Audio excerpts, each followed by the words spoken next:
হোলির এই স্পেশাল দিনটাকে আরও স্পেশাল বানানোর জন্য আরও একটা চিকেনের নতুন রেসিপি ট্রাই করলাম। প্রথমেই চিকেনের মধ্যে হলুদ গুঁড়ো, কাশ্মীরি লঙ্কার গুঁড়ো, নুন, সাদা তেল দিয়ে ভালো করে মিক্সড করে ম্যারিনেট করে সেটাকে 20 মিনিটস রেখে দিতে হবে। দেন একটা কড়াই রিফাইন্ড অয়েল গরম করে তার মধ্যে গোটা গরম মশলা ফোড়ন দিয়ে রসুন বাটা, পেঁয়াজ কুচি, আদা বাটা দিয়ে ভালো করে সেটাকে লাল লাল করে ভেজে নেব।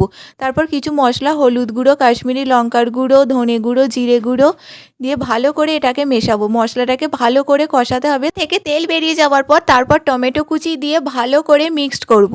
তার মধ্যে কাজু বাদাম বাটা দিয়ে আর একবার ভালো করে মিক্সড করার পর আগে থেকে ম্যারিনেট করা চিকেনগুলোকে দিয়ে ভালো করে কষাবো।